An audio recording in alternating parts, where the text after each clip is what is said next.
Alrighty, so here I will be demonstrating the reason why you'd use an EXR versus a ProRes in an extreme example.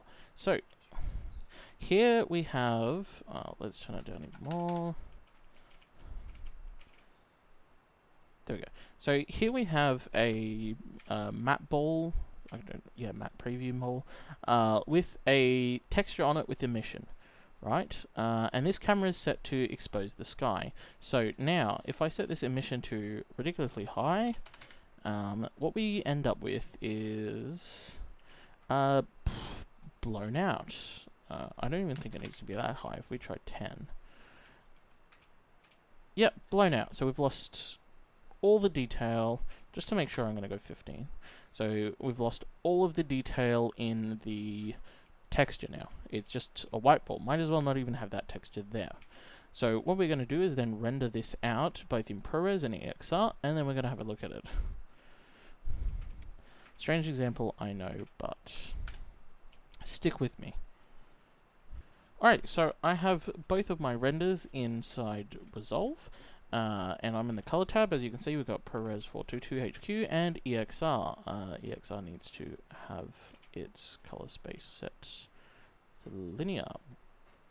Alrighty, so now let's have a visual example of why we render in EXRs. I'm going to try and get back the texture detail.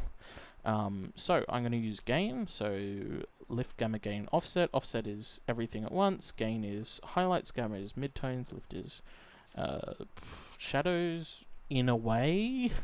It's different to shadow, midtone, highlights. Watch a video on that if you want to learn how to color grade in Resolve. So what I'm going to do is I'm going to grab the gain here and I'm going to turn it down. And nothing. We can turn it all the way down to the image is black and we get nothing. That is because in the ProRes version, the highlights have been clipped. There's no data that exists there. We can make the white darker, but we can't get it back any detail because there's no detail there to begin with.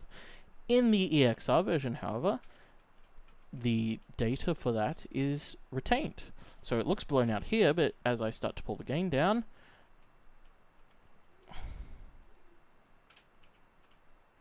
oh, there it is. I thought I'd screwed it up again. As we have the texture detail there now. So that's 0.12. If I set this to 0.12, just to show I'm not lying, in all channels, let's reset that and just do it this way, 0.12. Alright, so this is what the ProRes looks like at that same there. So in the EXR version, the data is still there. So you can push it infinitely in every direction and never have to worry about clipping.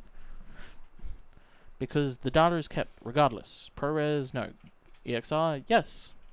So that is one of the many reasons why you would choose EXR over ProRes, especially for VFX and color and post-heavy workflow. Now I understand most people are using Unreal probably to skip most of the post workflow, so ProRes may be exactly what you need. But in the case that you need just that little bit more, I would recommend EXR.